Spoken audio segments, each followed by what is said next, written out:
first of what we hope becomes a regular series of authors' interviews. My name is Jedediah Rogers. And Holly George. And to my right is Holly George. Hi, Holly. We're co-managing editors of the Utah Historical Quarterly. And we are pleased to have with us Noel Carmack and Connell O'Donovan, authors of 2 independently produced articles on the sad case of Isaac Whitehouse murder.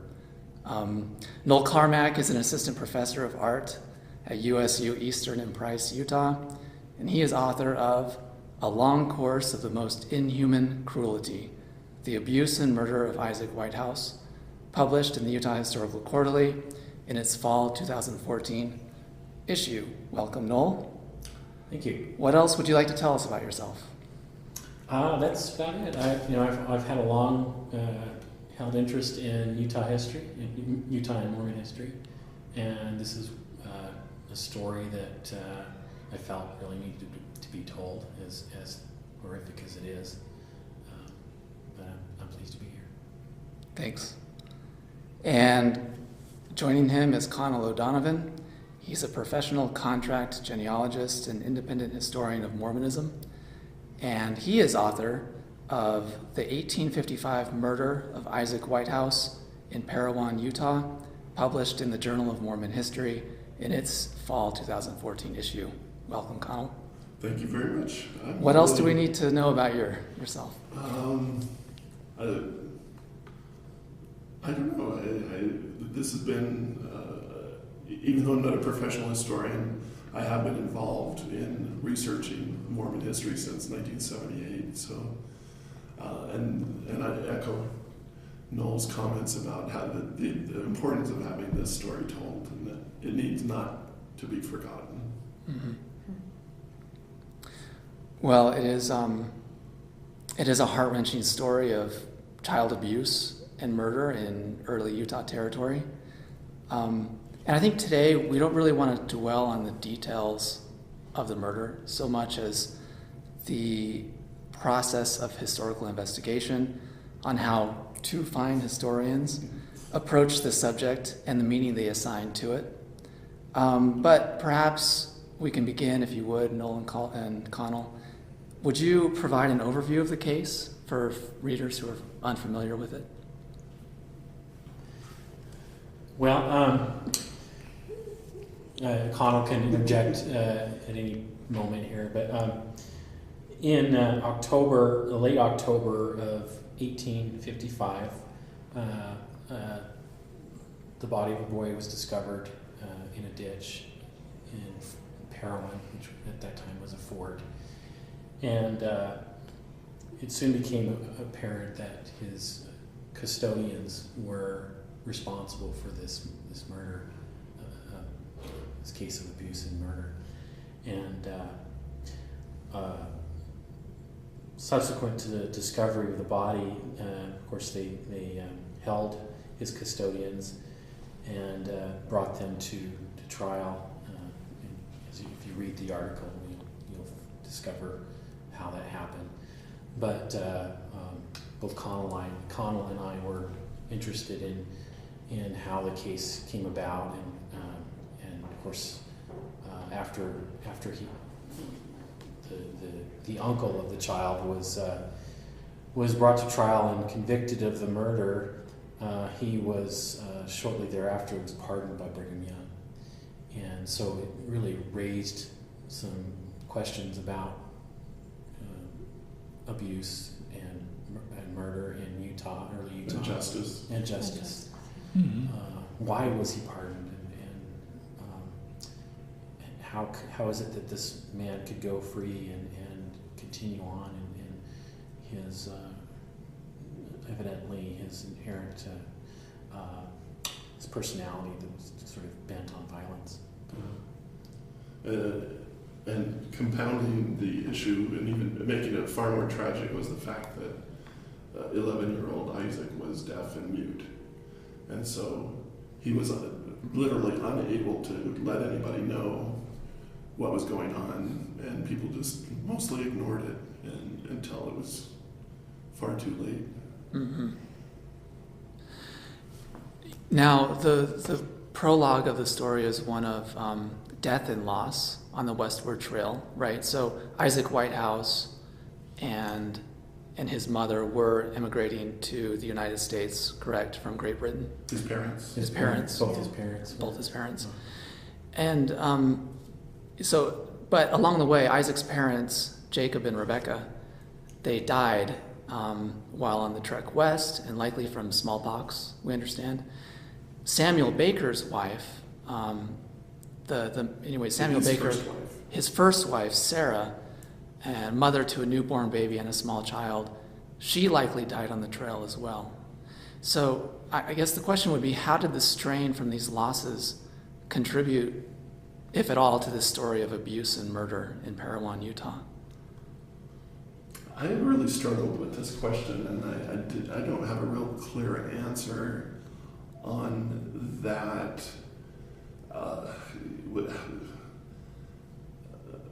From subsequent documentation, especially that Noel found, the fact that it appears that Samuel abused and may have been responsible for the death of his first wife, Sarah, while on the trail.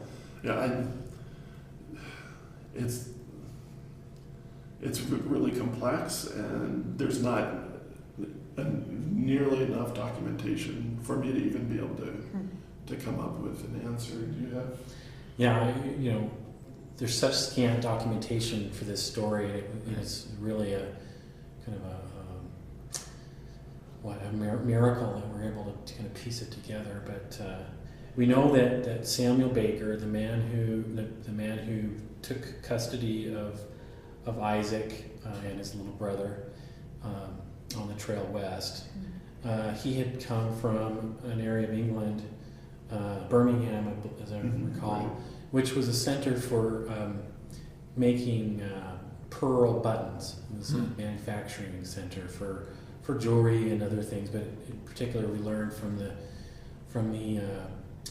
the ship's roster that was his occupation was a button maker. And in the course of my research, I discovered that it takes a certain kind of individual to create buttons, and you work in this hard, difficult environment in a factory. And one can only surmise, perhaps, that Samuel Baker had a penchant or maybe some inherent personality that kept his anger sort of pent up, and once he had to take over the guardianship of this disabled child, that perhaps the stresses of frontier life and the poor economy in Parowan kind of put the pressures on him and caused him to lash out against this defenseless boy. So here, the reason why he got custody of the boy was on the trail. His first wife had died, and then he met Elizabeth Ward, who was Isaac's aunt, and apparently they married while on the trail. So that was Elizabeth Ward was his second wife, and she had custody of her nephew after the parents died, after Jacob and Rebecca Ward Whitehouse died. Elizabeth got custody of young Isaac, and then when she married Samuel Baker, that's how he became the guardian of the deaf boy. I should mention Isaac's age, I believe, was 10 years old, and he had a younger brother. I think his age was 3. And so Elizabeth was kind of suddenly, because of the death of her sister and brother-in-law, had to take custody of these two young boys. And concurrent to that was Samuel Baker and Sarah. Sarah died as well, and they had, as I recall, 2 young children. So these two families, by sort of mutual necessity perhaps, we don't know, came together on the trail west. And of course one of the children was disabled. Right. So we know that Elizabeth married Samuel Baker while on the trek west. Right. And do we know for certain that Elizabeth actually was the second wife of Samuel? And Samuel would have been a brand new convert to the LDS Church, is that correct? But he already had a second wife with Elizabeth. Well, not polygamously, because Sarah died. It may have been polygamous, because we don't know when he married Elizabeth on the trail. But at some point on the trail, Sarah, his first wife, died. She's actually listed on the ship's roster. Sarah is. Yeah. And so we believe, in fact, the Overland Mortality Index, I believe, lists Sarah. It doesn't say where or what the cause was, but it does indicate that she died on the trail. And so somewhere between St. Louis and probably Kansas City, they were married, or we don't know exactly where. I see. Or by whom. We can maybe assume it was Daniel Garn, who was the captain of the company. Right. Yeah, and there were several hundred people in his company, but we only know the names of 70, I think. So the records on that particular company are not good. They're quite poor. I see. So that's part of the dilemma in all of this, in trying to reconstruct what happened. Right. So we do know that Samuel Baker seems to have. Well, we know that he committed murder against this 10-year-old helpless child, but we also have evidence that he exhibited other sort of violent attributes as well. In fact, perhaps against his first wife, Sarah, an immigrant mother and child was killed, and also he slaughtered a cow in a most gruesome way. So, can you talk a little bit about Samuel's violence? In fact, it was over the year, sometime during the year after Samuel was pardoned for the abuse and murder of Isaac Whitehouse, a mutilated cow was discovered in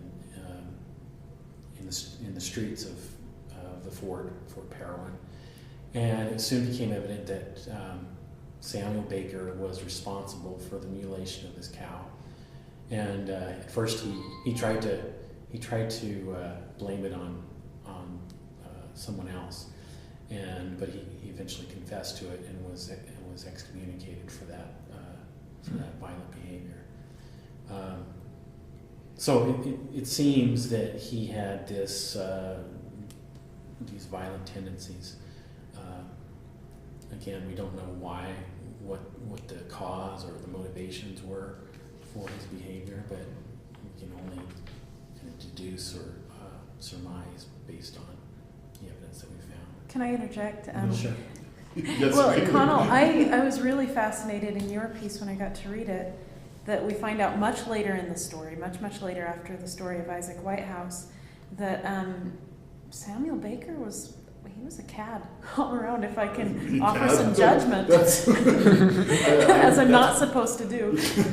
Can you talk about some of his life in California? And again, this is much further in the story. Once they moved to California, they pretty much whitewashed their experience in Utah. In fact, pretty much denied it. So there was lies that he was telling people in Southern California that he was an early settler of Los Angeles, and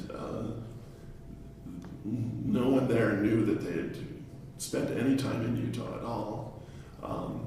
And then he was involved over several decades with multiple real estate scams, and actually ended up a third wife that he married later on.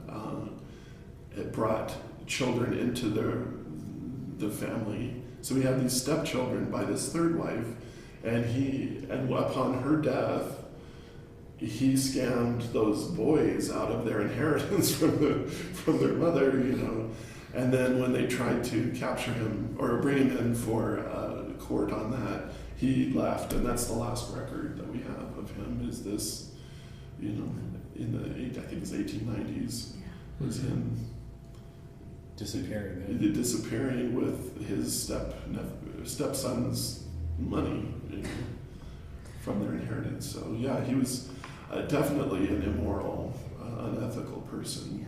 And you know, whether that started in England or in Utah, we don't know.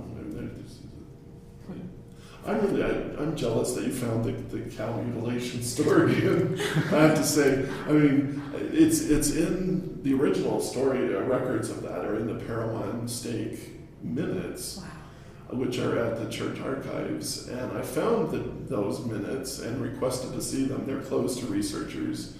But I have some ins, you know, and I tried to pull a few strings, and they would not let me see those. Wow. But unbeknownst to me, there are transcripts of them at Southern Utah University. As an archivist, he knew about them. This is fascinating to hear the different records. That's how he was able to find that. In fact, large portions of that record were it was James Henry Martineau was the stake historian and kept those minutes, and a large portion of those minutes are kept in the Deseret alphabet. James Henry Martineau was very proficient in the Deseret alphabet, and in fact, some of the earliest examples of frontier Deseret alphabet were by Martineau, and so thanks to Legine Caruth, she translated those for me, or that particular portion of it, and I was able to use a little bit of it in this paper. Boy, there are so many layers to this story. Yes. So we know that about a month after the murder, Samuel Baker was found guilty of murder in the second degree and sentenced to 10 years in the territorial penitentiary. Right. And I guess maybe speak to us on what basis did the court issue this sentence? Why wasn't he given the death penalty? Do you mind if I take that one? Go ahead. So in 1852, the territorial legislature passed an act, quote, an act in relation to crimes and punishment. And in sections 4 and 5 of that act, they describe that murder is whoever kills any human being with malice aforethought, either expressed or implied, is guilty of murder. And then such a murder that involved either poisoning or lying in wait or premeditation or committed while it also being involved in arson, rape, robbery, mayhem, or burglary, though that's murder in the first degree. Murder in the second degree is, and this is from section 6, quote, whoever commits murder otherwise than is set forth in the preceding sections is guilty of murder in the second degree. And so I guess the court, when they were looking at these, that at the case, Baker couldn't be proved that there was any premeditation, and there was no poisoning. He didn't lie in wait to kill Isaac, and it didn't involve arson, rape, robbery, mayhem. I mean, mayhem, that's kind of, what is mayhem? Years of abuse, is that mayhem? I don't think they could had a really solid case for it to be first degree murder. I see. And then, so they felt it being second degree murder. Now, then within that, the Judge Drummond, a Gentile that the Mormons hated, he had the option of anywhere between a life sentence. Murder in the first degree was mandatory capital punishment. But murder in the second degree was anywhere between life and 10 years in prison. And so Drummond he gives Samuel Baker the 10-year punishment, which is the least allowable by law. So he was pretty charitable already, I think, with Samuel Baker, which, that kind of raises my hackles. Really? After what he did to this kid, only 10 years, So,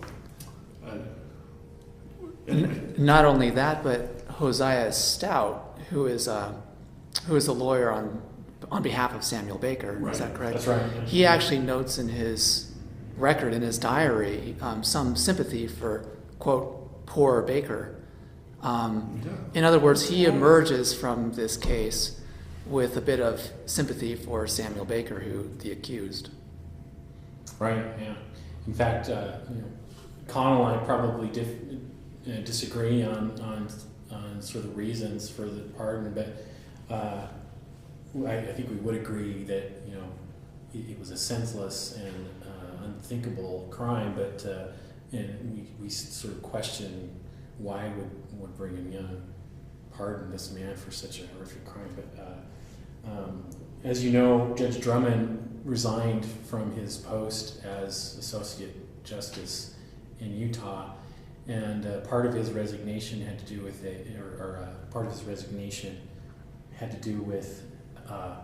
how Brigham Young was perceived as having influence over the judicial system in the territory. And he wrote a letter to Washington. It was his resignation letter, and he actually mentions the Samuel Baker case in that letter.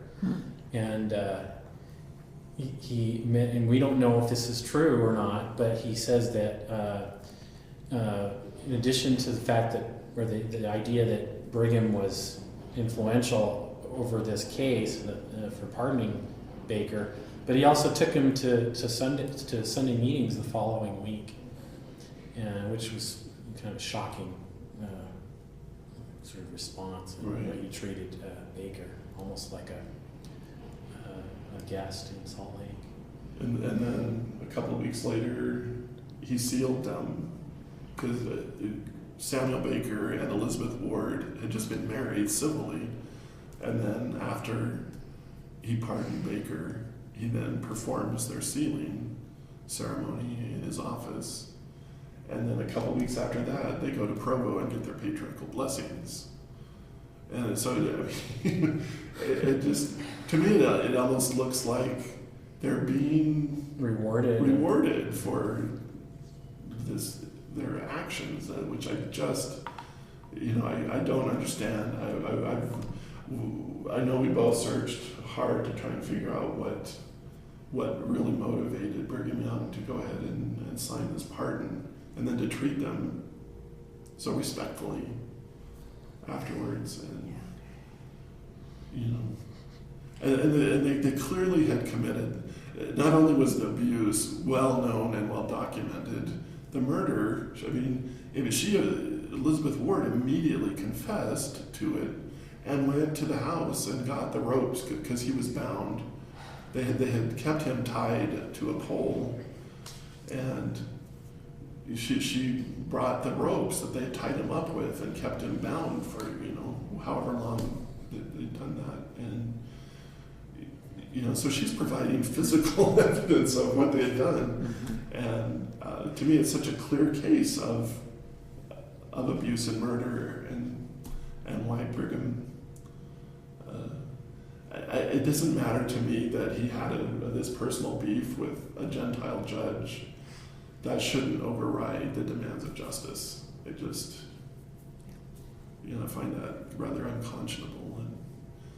And I know as a historian I'm supposed to be objective, but I've got agendas all over the place. Or agenda. Agenda is already plural. Sorry. We'll discuss this a little bit. We'll ask it again.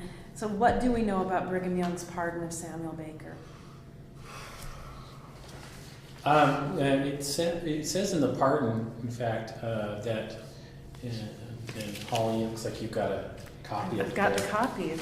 But that the reason for it was that a large number of citizens of Parowan had signed a petition because they believed that Samuel Baker had not intended to kill the boy, and yet neither Connell nor I were able to find the actual petition. And so we wonder if that petition was... Even it really exists. Yeah. We're both suspicious of its actual existence. Right. To me, it looks like George A. Smith partially orchestrated this. He as the apostle who lived in Parowan. Did he live in Parowan or Cedar City? He lived. George A. Smith was one of the original founders of Parowan. He lived there for for I think about a year, and then went back And to, then- to Salt right. Lake. But he still had He had jurisdiction over it, or over it. stewardship over that. And he's the one who allegedly comes up with the petition, but, you know, I found no independent evidence of there being a petition, other than the statement in the pardon that this petition exists. No one talks about it in correspondence or journal. Did you find any? No, I never found. Correct. So, In fact, the pardon exists in different versions. therefore, And Connell found the original in the warden's papers. administrative records. Yeah. But in none of those collections does the petition exist.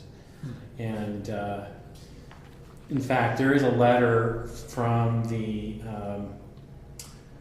I'm trying to remember. So, well, let's explain what the petition is. Right. The petition allegedly was the members of, certain citizens of Iron County, which in essence would have been the Parowan stake. At that time, the three big cities and pretty much still today in Parowan, or in Iron County, were the city of Parowan, Paraguna, and Cedar City. And the citizens of Parowan all unanimously voted for their excommunication and help send them to prison. So if a petition was circulated, I doubt that it even would have anyone in Parowan would have signed it. To me, it seems kind of like a stake versus a ward tension. And George Albert Smith, if the petition exists, I think it would have the main signers of the petition would have been people from Cedar City and Paraguna, but not anyone from Parowan. So, See, and I conjectured in the article that perhaps Brigham was out of sort of sympathy or empathy for this mother of, at that time I think she still had the four young children. Elizabeth Ward, yes. That perhaps he pardoned Samuel Baker so that he could return and be a supporter, a wage earner or whatever, back in the home, as opposed to leaving her basically an unmarriageable widow. in an awful situation. The situation in Parowan at that time was horrific for everybody. The economy there was terrible. Their harvest that year was awful. What they did harvest, the insects ate a lot of it. You had Indians who either just out of fear of, the settlers, the white settlers, were just fearful of the Indians, and if the Indians demanded food, they would just give it to them for fear of it causing any violence. And so everything, it was just a really, really a bad situation. In fact, and I bring this up too, is that in my article is the fact that the people in Parowan were specifically told, you do not share your food with any non-Mormon. This is, if any Gentile comes through here looking for pasturage, no. If they want to buy food, no. Don't give them anything. Don't sell them anything. We don't have enough for ourselves. And so that, this is, and I in kind of giving Samuel a little bit of leeway on why he may have been so violent and abusive. He was under incredible pressure. He's a pearl worker from England. They don't need pearl buttons in Parowan, Utah. So he's probably trying to be a farmer that he's never done ever in his life. Yeah. In a high mountain desert that's arid and salty. Having to take care of a 10-year-old boy who is deaf mute. There's no way to communicate with him. He's not his flesh and blood. Yeah. So, I think those are all contributing factors to the tension in the home. Well, yeah. And I was going to It's say, not an excuse. no, Not an that excuse, not in Elizabeth the least.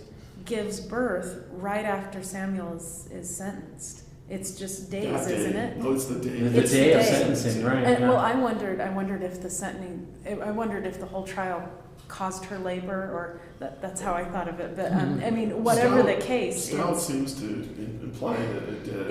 it's terrible. Yeah. Yeah. It's a terrible situation. And even Hosea Stout mentions in his diary, he made some very poignant comment about Elizabeth bereft of all that she had, and then she goes into labor and has this child.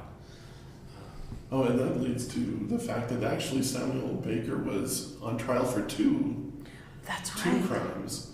One is non-payment of his perpetual immigration fund debt, and then the murder was the second charge.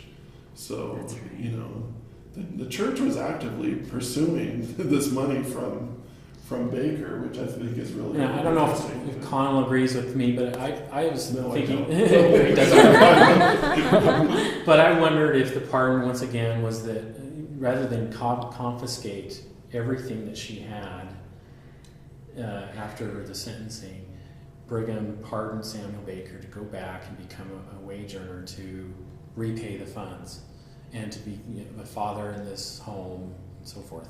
Not that it was the right thing to do, but See, I do disagree in the sense that she could have married somebody else. yeah. Women were desired.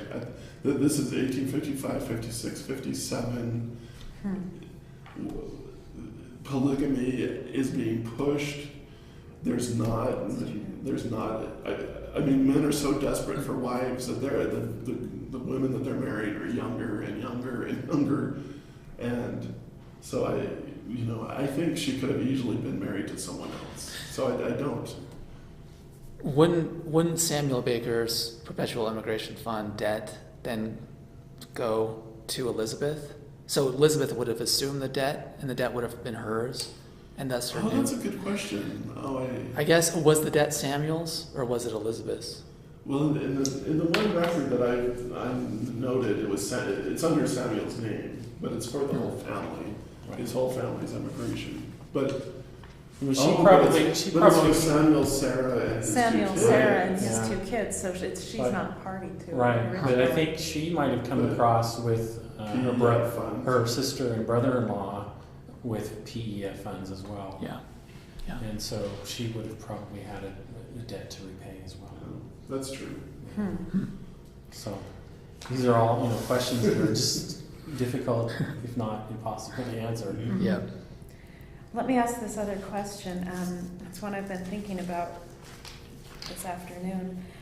That both of you know, it's really perplexing, that the community members, on one hand, vote to excommunicate Samuel Baker for murder. But then on the other hand, this is like a month or 2 later, this petition, such as it is signed urging his pardon. And it's the supposed petition, it comes from a large number of citizens of Iron County. That's what we read in the pardon. Right. So we don't know much about what the people of Parowan thought about Samuel's pardon. But you both suggest, I think, that his uneasy reintegration in the community contributed to the family's decision to leave Utah. So what can you say, I think, first about this kind of vacillating opinion in the community about the Bakers? And I mean, it's back and forth in the documents. Mm-hmm. And then on the other hand, what you think about the community's opinion of them and their decision to leave California, if you have any insight about We it. have there's no documentation on how they felt towards Samuel Baker, except for the not just one excommunication, but 2. I mean, Yeah. remember that they were excommunicated for Isaac Whitehouse's abuse and Are murder. they both excommunicated? Yes. Okay, wow. And then What was that? I don't remember the specific, but they were reintegrated or welcomed back into the fold, And then Samuel commits violence against this cow, right? The incident of the cow, he was again cut off. And I don't recall if it was only Samuel or if it was, I suspect it was only Samuel who was cut off for the abuse of the cow. But we can only sort of conjecture about how they felt. I can only imagine them returning to this small community of about 1,200 people. Where everybody knows their really dirty laundry. Right. Yeah. Wow. And we do know that they tried to escape previously to California, but were caught. That's right. Between the murder and the trial, they tried to escape. They That's tried right. to escape. With all of those children. Wow. Yeah. But they were apprehended and kept in Parowan and then sent to Fillmore One can only for the trial. think that they left to get away to avoid the stigma of having been charged and convicted of that murder. And excommunicated. Excommunicated. They were out of the church. And, Can I ask you, this is off the cuff, but to talk about this letter from Dr. Pendleton, C.C. Pendleton, just what he says about the treatment of Isaac Whitehouse? If I'm remembering correctly, Calvin Pendleton was a member of the state presidency and was also regarded as the local doctor. In fact, he's often referred to as Dr. Pendleton. although his medical training was yeah. virtually There was Dr. Pendleton, and then there's Pretty Meeks. I think Pretty Meeks was living in Paragon at the time. Oh. But Pendleton was called to look at the postmortem examination of the boy, I believe. I know Martineau was there. But he also witnessed the boy over the course of about a year. And when the Bakers first got to Parowan, he notes in the letter that it was the Bakers'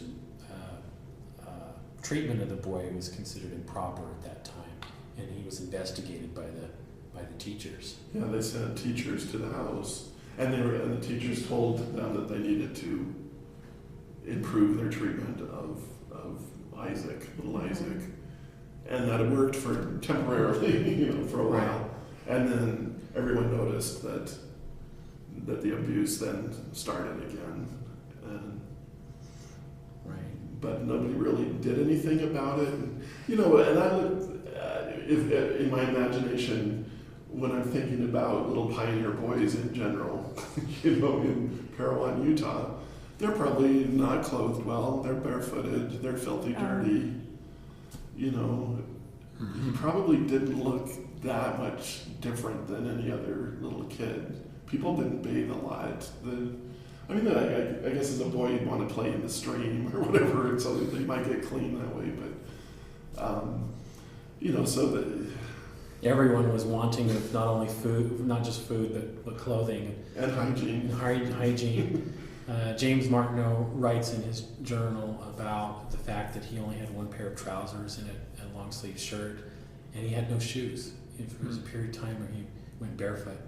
And Uncle Ben, he said, Benjamin Johnson, gave him a pair of his boots, and he said that they were about 4 inches too long in the front, and they had a high heel in the back. And he said that the heel eventually wore so that the heels stuck out like rooster's feet.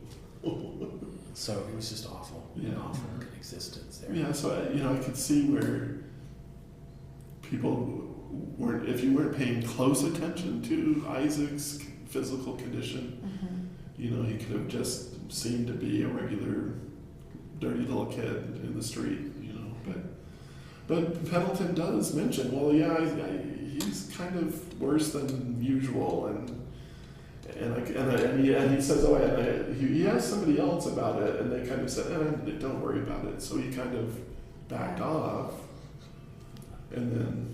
During my research, I couldn't help but place myself in the shoes of the people of Parowan and how, perhaps I've observed children in my own community or in my own ward.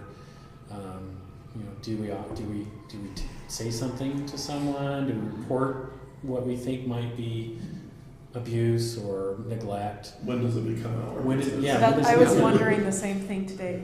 Goodness, what point do we call? Who was it? Hillary Clinton that said it takes a village to train a child, and ward families, we tend to think of them as very close knit, and sometimes perhaps we don't report things or take note of things as we should.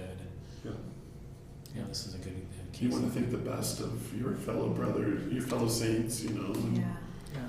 so nothing.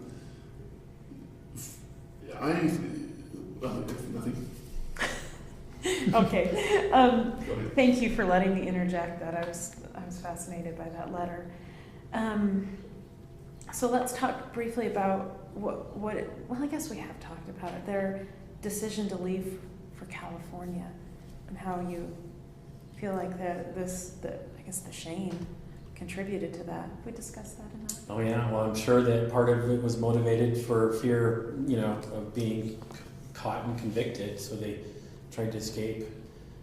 We don't know how, or if it was with another wagon train or what, but Martineau, I think, is the only person who mentions that attempted escape. And did they live as Latter-day Saints in California? No. Yeah, I was curious. yeah, Connell's best prepared to answer But by that. the time they got to the San Bernardino area, which had been a Mormon colony, the Mormons were in the midst of the Mormon War, and so all the good Mormons had already left the area and had gone back to Utah.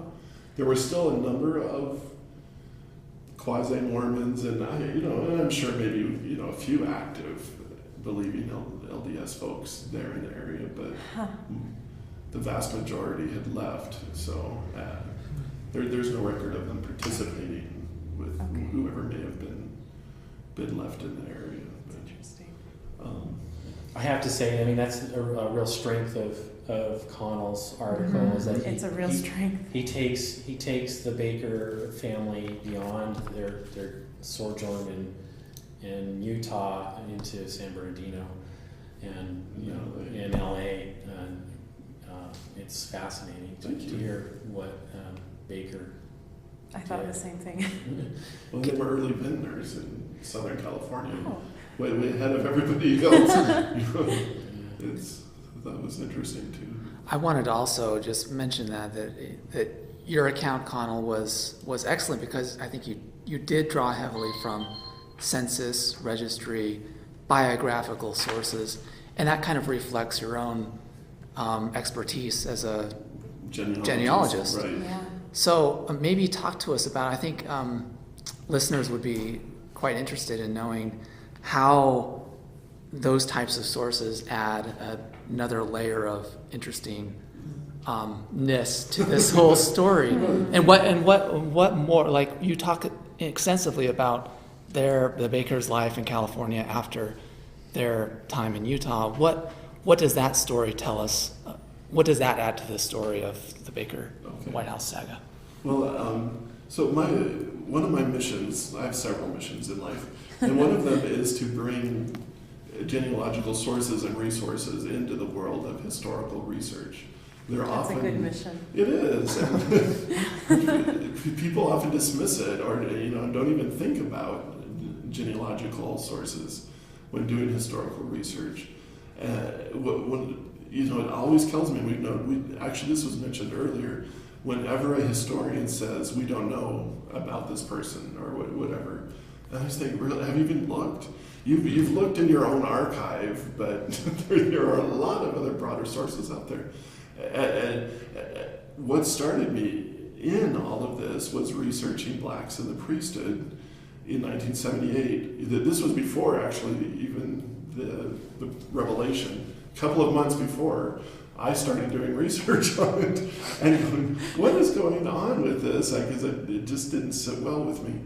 And I came across, I think it was Newell Bringhurst and Armin Moss. They both said, we know Walker Lewis, this black Mormon, held Mormon priesthood, but we don't know anything about him. And that, and that's it. And I was like, well, why don't we know At that time, I was an employee at the genealogy library when I used to be in the church office building. And so when I read that, I thought, well, let me go see. And I went to the 1840 census of Boston, and there's this black man named Walker Lewis in the census. And that started a 15-year project of me researching the life of Walker Lewis. Then I published his biography in the John Whitmer Journal. And, it was groundbreaking. Everybody knew that Elijah Abel was a black man who held priesthood, but he was the exception to the rule. And then I came across Walker Lewis and was able to publish this huge biography of him using 99% non-Mormon history-related documents. And it was all genealogy. I was using the genealogy library That's wonderful. and finding the records there about this incredible man and his life. And also, along with besides using genealogical resources, I see a person, what my grandmother would always refer to someone and their people. Meaning their family, and sort of their close-knit community. That was their people. And I tend to see, especially in small towns of Utah, it's not just the person, it's their whole family is involved. And they have a family background. So I see genealogy as offering a more sort of a holistic viewpoint rather than just an individual. It's where that individual also fits into the family unit.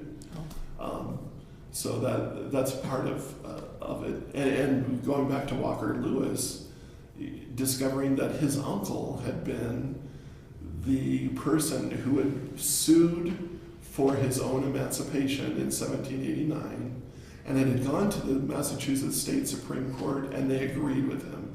And he won emancipation for all slaves in Massachusetts.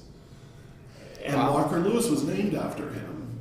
So that had to have affected Walker Lewis, his personality, his sense of entitlement. And I'm equal too.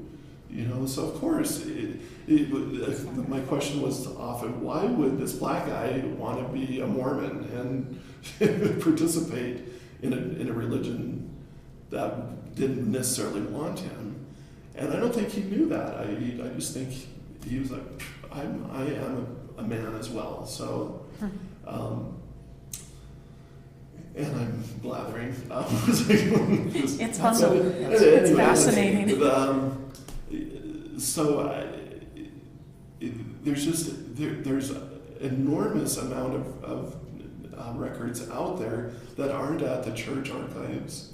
They're not at the state historical department, but they are. It's census records and tax records and criminal court records and newspaper accounts. And just the list of genealogical resources just goes on and on and on. Historians, I think, tend to look at autobiographies, journals, and correspondence. And if it's not in those sources, it's unknown. And that's just not true. Yeah. I think this is a great example of how, I know this may not be part of the question, but a great example of how two historians discover a story that they found independent of each other, and Connell brought all these fascinating layers of background to the Baker family and the Whitehouse family through his genealogical expertise, whereas I perhaps was taking the story in a different direction, or was more focused on the Whitehouse abuse and murder in the larger context of Utah. Mm-hmm. And it's interesting how we can each take our own sort of lens to it, Yeah, examine things that's a with really a different lens. That's absolutely true. Yeah. Connell, how did you come to this story? I know how you did, and we won't mention, but how did you find it? So I'm a member of the parish family. Uh-huh. And I live in Davis County. Oh, well, no, this is the Springville parish. Oh, okay.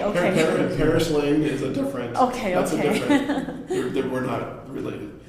I'm a member of the William R. Parrish family. Okay. He's my great uncle, and he was murdered in Springville. He and his son, by the ward, members of the ward, conspired to and killed William R. Parrish and his son William Beeson Parrish in 1856, February of 57, February of 57. And so I'm on a 12-year research project trying to write their story and what happened. And thank heavens I've solved it. Many historians have looked at this and have just kind of gone away. We don't know. And I've actually just recently, within the past 6 months, it's just broken open. Anyway, so I'm looking at the ways that Mormon communal violence occurred in early Utah history. And for that, I was just happened to be reading through Hosea Stout's journal for 1855, looking for references to the parishes, and came across this story, this reference to the deaf and dumb boy who gets murdered. And I'm like, what? So that's the context that I'm putting it in. I don't explain that in my paper, but my larger research project is about theocracies and cultural violence, and how there's this theocracy and violence are so closely tied together, and that it's a moral lesson that we still need to learn as a human race. You know, what the theocracies just, they don't function right. They are beneficial to some folks at the top, but they're devastatingly crushing to anybody at the bottom.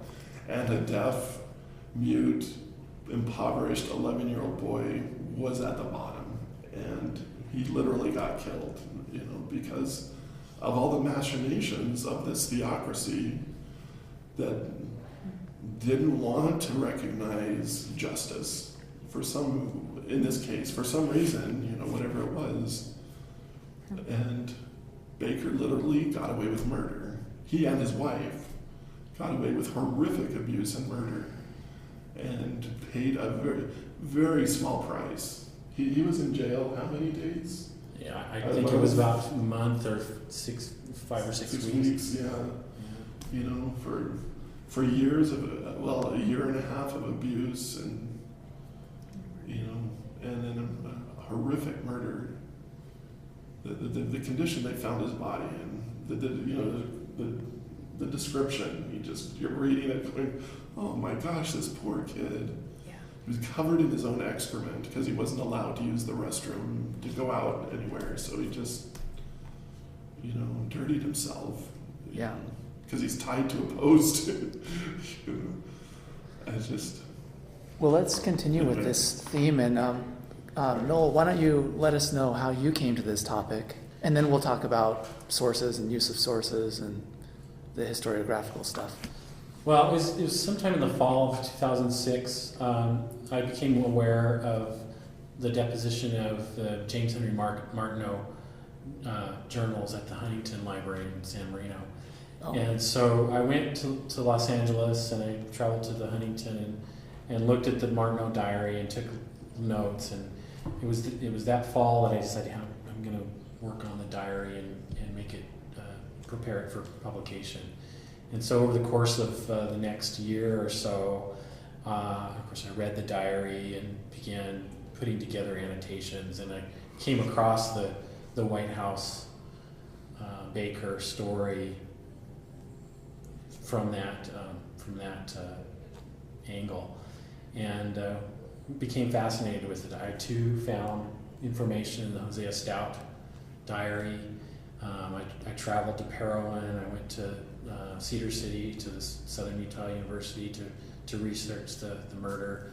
And of course, none of the published histories talk about it. somehow it's been overlooked all these years. Mm-hmm. And I discovered, as did Connell, the scant or sparse documentation there really was. Even the minutes, the official minutes are very sparse. Of the court. The court case. So yeah, I came at it from that perspective, or annotating the Martineau diaries, coming across Martineau's description, the post-mortem examination of the boy, and the subsequent murder trial in Fillmore. Mm-hmm. Why don't each of you talk a little bit about the challenge of storytelling when the sources that you're using are inadequate and sometimes unreliable? What kind of challenges did you confront? Well, Connell, to his credit, he did a wonderful job of finding genealogical sources, being able to place the children. And that was really my difficulty, was placing people and knowing exactly who was where at specific times. And so, although you found a child that I didn't find. I did find, yeah. You found Franklin. Franklin Edward was the second child of Samuel and Sarah Baker, and he actually lived to adulthood. I think he died as I recall, in 1917. But there's very little to no information. He doesn't show up in the 1860 census. It just happened that I came across, through Ancestry.com, someone's family history, and in that, in the online source, there was a excerpt from a reminiscence that talks about the Whitehouse family, but migrating from England to California. There's no mention of Utah. No. Curiously, there's never a mention of Parowan or southern Utah, Mormonism, but there is a mention of Franklin Edward in that record, and I did find his death record and grave memorial. But it's just little pieces of information that we're able to put the story together. It's just a miracle that we were able to even do what we did. To me, writing history is always speculation. Everything is speculation. You can't have all perspective. You can't know and document all perspectives of everything that happened. So even the best histories are just the tip of the iceberg of what is the truth of what happened. So, you just go with the clues that you have. I happen to be blessed with a great imagination. and so, I take this clue here, and this clue here, and this clue here, and I meditate and I think about it, and I just kind of hold on to it, and then I have this epistemology of, I learn by epiphany. I gather data, little odd bits of data, and I just kind of let it rumble around for a while. And then, boom, I get my response. Okay, that's... and that's what I did in this case. I was telling Connell earlier that that's really almost a charge. It's a thrill. I'm sure every historian probably feels that when they find a little, tidbit of information or source, and it puts maybe another piece together with the puzzle. The puzzle suddenly becomes clear. Clear, right? Yeah. And hopefully, when readers read both Connell and I's articles, and they read us saying probably or might have, it's that conjecture, it's that speculation based on very scant evidence. So. Historians aren't supposed to do that. We're supposed to be objective and not speculate. But to me, the author's not dead, so there's no objectivity. You just can't. I can be as objective. I try to be, but my own agenda picks the topic. Yeah. Mm-hmm. So and it goes on from there. Well, you mentioned imagination as part of maybe the tool set that the historian might use to evaluate a situation. And, along with that, one of the challenges of historical work is assigning motive. And despite the scant sources in this particular case, each of you, and I found this fascinating, each of you uses various contextual clues to establish motive for the abuse and murder of Isaac Whitehouse. So maybe talk to us a little bit about what you concluded from that, and maybe consider this. At what point can a historian step back from the evidence and make assertions about motive without any direct evidence? Or is that not possible for a historian to do? Boy, it's really, it's a slippery slope, but I tend to like to raise questions, maybe not, I'm not trying to answer them, but I raise the question and let the reader sort of mull it over and put the pieces together for themselves. So, someone might read my article and say, well, he was saying this and this and this. If you read very closely, I may not actually come to a conclusion, Yeah. but I raise the question and the reader comes to the conclusion themselves. For the first time ever, I actually put questions in an essay because I didn't know, and so there are question marks in my article because I just had to raise questions that I couldn't answer myself, and but I think even with direct and corroborating evidence, we still have to theorize and speculate and conclude. And impose a sort of our sense of order onto whatever this chaotic evidence might be with our own perceptions. And we call that writing history, but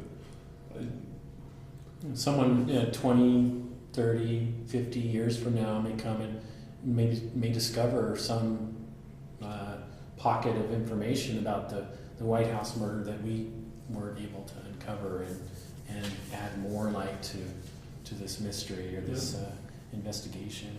Yeah. Who knows what's in Aunt Thelma's dusty old attic? Absolutely, yeah. There could be the Samuel Baker diary. Yeah. That would be phenomenal to find. Yeah. It was only recently that we found the photographs of Samuel Baker and Elizabeth Ward Baker. Yeah. And Online, that's right. So there very well could be more out there. Well, for me, and I'll just take this one more question, then turn it over to Holly. But this has a really poignant human dimension to this story, and it's kind of heart-wrenching. A lot of times you read stories from the past, but it doesn't tug on your heartstrings quite so much. This one did for me. I really empathize with this little boy. So I guess I'm wondering how did this story resonate or impact you on that very personal human level? And then how did you evoke its human dimensions, the human dimensions of this story, while at the same time maintaining objectivity, scholarly detachment? I don't maintain objectivity. In fact, in my first draft, and this is often what I have to do, in my first draft of writing, I let Samuel Baker have it, and I just used every vile adjective I could think of in writing it, just so I could vent that and let that be out there, because I find him so morally objectionable, and his wife, the aunt, this little boy's aunt, how could she do that? But and then after I let all that out, then I went back and edited that down and got rid of all those adjectives, So that's fascinating. That's part of my process when I find something like that, I want to leave that in there, but I know that other historians would look down on that and say, oh, he's not being objective, or, he's being shrill or strident or whatever. And I have been accused of that, so I'm trying to pull back a little bit, but I still have to get that blast in, and then I delete. I have to say, it was really difficult for me as well. I mean, I went so far as to go and find his grave site, and of course it's unmarked there at Parowan Cemetery. But it's just a tragic story, and I actually delivered this paper in 2008 at the Historical Society meeting, and even delivering the paper, I got choked up. It was really hard for me to even finish. I cried a lot while I was writing it. I've had a hard afternoon. Yeah. But part of my own objectives, one of my own objectives for this paper was to place it within the context of other cases of abuse in Utah, and it's sad to say that Isaac Whitehouse's story isn't the only one. There were other cases of physical abuse that some were recorded and others were not. And sadly, there were no laws on the books to prosecute specifically child abuse and murder at the time. Mm-hmm. And it was only over the course of the second half of the 19th century that Utah finally put laws on the books to prosecute child abuse. Thank you. Okay, ask you gentlemen some questions on the larger significance of this, and again, I was so fascinated to read both of your articles together. I really enjoyed it. Thank you. And yeah, it was really good. And so I have a question about how do you frame a story in its larger context? Noel, both of you we've got this story of Isaac Whitehouse's abuse and murder and then the pardon, but then both of you go different directions, or you go different directions after that. Noel uses this case as a launch pad that you just talked about to talk about the prosecution of child abuse and domestic violence in the West. And Connell, on the other hand, places this 1855 act as really the most egregious of one of many perpetrated by Samuel Baker. And this quote here is fabulous. The former Mormon child abuser, convicted and pardoned murderer and real estate cheat. That's how you describe Samuel Baker. Yeah. Can I get an amen? Amen. Me not maintaining objectivity. I did let him have it You there a little did. bit. Yeah. I mean, I don't think there's anything untrue there. There's nothing untrue there. And I don't think it's very shrill, but No. So how did you gentlemen choose what direction to take? I really wanted the reader to read the story and feel the impact, I guess, for lack of a better word, of this horrific crime. And so I put it right up front. I started out with James Martineau's description of the boy's body and how it came to be that they discovered this boy, and kind of took it from there, took it chronologically. So I wanted to sort of capture the reader with that right off the bat, and then kind of take him through the whole court case. And then in the second half of the article deals with the territorial-wide cases of abuse and murder or domestic violence. Whereas Connell... Well, and I kind of took a similar approach to begin with, because I start out with the discovery of the body. When in writing biographies or histories, I've kind of developed this formula now, where I do all the research and I form a chronology. That's how I do the research. Whatever document I find, I then put it in chronological order of not when the document was written per se, but what it's about. So, and then I did, and once I've got my chronology down, or most of it, then I pick a single dramatic moment from out of that chronology. And I start off with that, and I'll do a narrative, pretty much unfootnoted accounting of that incident. It's really, really fascinating to hear how you work, both of you. And it's just fun to hear how other historians work. He's more organized than I am. Well, I have to be because I'm so chaotic otherwise. That's how I'm so chaotic. So I come up with this kind of lengthy narrative retelling.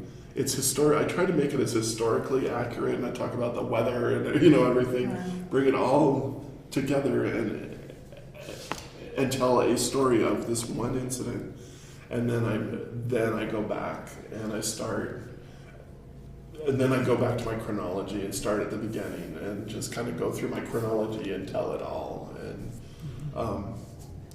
so for me, in trying to understand Samuel Baker and what he did, I so wish I'd found the cow story, the cow mutilation story, because that fit in with where I was going in all of this.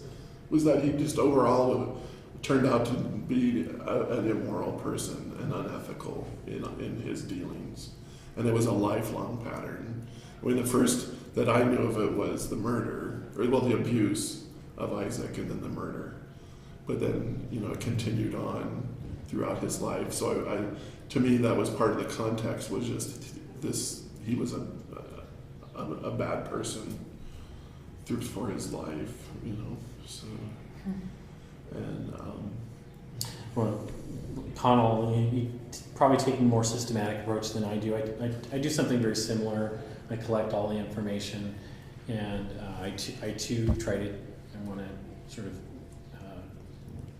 capture the viewer's attention with a significant event in the same way. And I also try to put a lot of context to it. It could be the weather, it might be some other events that are occurring at the same time or something like that. But I try to put as much context in the story as possible, and especially so for this story where there's so little evidence or documentation. We have to use sort of secondary sources or other histories to describe what's going on. Well, that's perfectly legitimate. Yeah. To, if you can't tell us all about one person's life, one exact thing, you can give the broader context and have it be a little more of the iceberg. Yeah. Well, for instance, Franklin and Edward we talked about, Connell maybe didn't catch Franklin's existence. I found mention of his name, but I have yet to find any more about him, even though he lived to adulthood. And that's another avenue that still needs to be pursued. Yeah. When we first found out that we were both doing the same things, we talked, and he told me about Franklin Edward, and I was like, I want to put that in my paper, and I actually had time to, but my sense of what was right, I couldn't do it, so I just like, oh gosh, I wanted it there, but I can't steal his thunder. There's always, you look back on things you've done and wish that you both have been such absolute gentlemen about it all. Lavina and Jed and I am just what gracious people. Lavina writes, please solve the crisis in the Middle East. Yeah. Yeah, I have my ideas on that, but There you go. You get theocracies and violence. There. Oh. Honestly, had I known, 5 years ago or whatever that Connell, was going to work on this, I would love to have collaborated on something. Would have been all that stronger a piece. But I like how this is going. I think it's so unique that we came to the same spot at the same time, completely unaware of the other. Readers can go and read them both and kind of take something from each one. Yeah, that's great. That's this last question here. Noel, you write that the story of the Whitehouse murder was, quote, effectively washed from collective memory, end quote. And then you conclude your article with this statement. As the years passed, the unspeakable events surrounding Isaac Whitehouse's death seemed to sink deeper into the soil beneath the sod of the Parowan City Cemetery and into oblivion. But yet these two articles, they bring a little bit of understanding to the sad story. And what do you gentlemen hope that readers will take away from your work, and how do you think it'll add to what we already know about the history of early Utah and of Mormonism? Well, reading that last statement in my article, one might say, well, that's kind of contradictory because Connell and I have just brought this to light. My reason for writing that is that, you know, we tend to sweep hard histories or stories like this under the rug because of, you know, such a taboo subject, very difficult to talk about. The abuse and murder of a young boy, a disabled boy, and you know, this is just one example or one story among countless. And the reason I said that is because we could sort of take it as a challenge to other historians to face these difficult questions head on.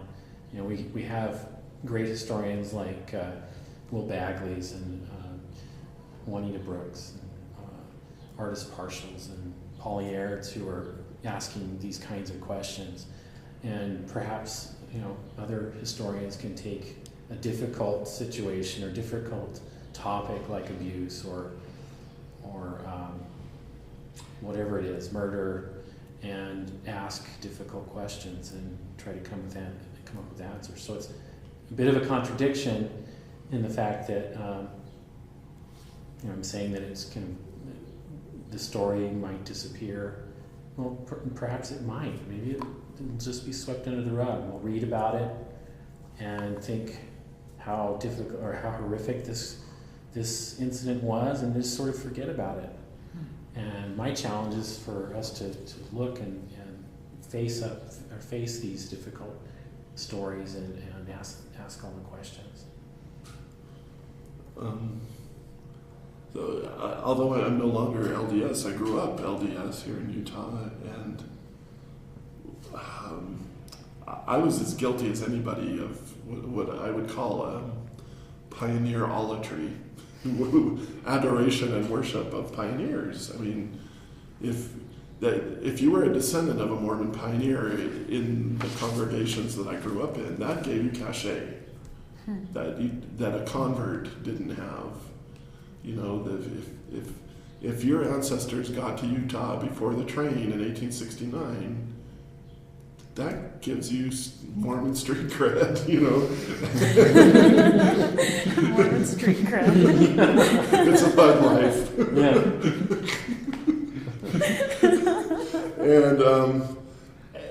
And as a part of that pioneer-olatry, virtually every pioneer biography that I grew up with was hagiography. The pioneers were full of faith, and they were loyal to the end, and they did what they were told, and, you know, I just thought that this story of, and, you know, they did incredible things in colonizing the West. There was a lot of destructive things they did, when you look at what happened with Native Americans, for example. But, so for me, this is a reminder that the pioneers were human beings too. There's child abuse going on today. There was child abuse back then. Kids are getting murdered today. Kids were getting murdered by their families back then. The pioneers aren't to be worshipped. That's not right. That doesn't do justice to their lives and what they went through. So I hope that this is kind of a reminder of that. I have to agree with Connell. I really, you know, we tend to venerate or hold the pioneers up, and yeah, there were, you know, for the most part, you know, very stalwart pioneers and path makers and so forth that settled these small communities, but they were all human. Samuel Baker had just arrived, he and Elizabeth and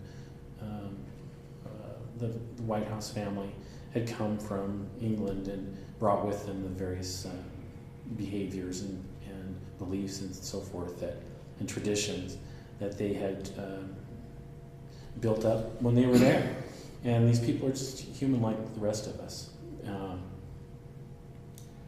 No excuse for their behavior in this instant, but hopefully, we can take this example and maybe make some sense out of it. I would love to see a tombstone put Erected down in the Parowan cemetery. acknowledging Isaac's existence and life and death somehow. A plaque or it would be difficult to. What do we say on it? Right. Yeah. Murdered horrendously by his aunt and uncle. I don't know. I just. Yeah. There needs to be something there. Yeah. Something permanent to remind everyone of what he went through. It'd be a hard thing for the members of that community to acknowledge, that it happened there. But they're not responsible for it. No, not at all. But I can understand that could be an issue. Yeah. Well, excellent work to both of you. Both articles are very, very well done, and then especially thanks for agreeing to speak to each other like this. This has been very interesting. Really fun. The honor. The opportunity was pleasure was mine. Yeah.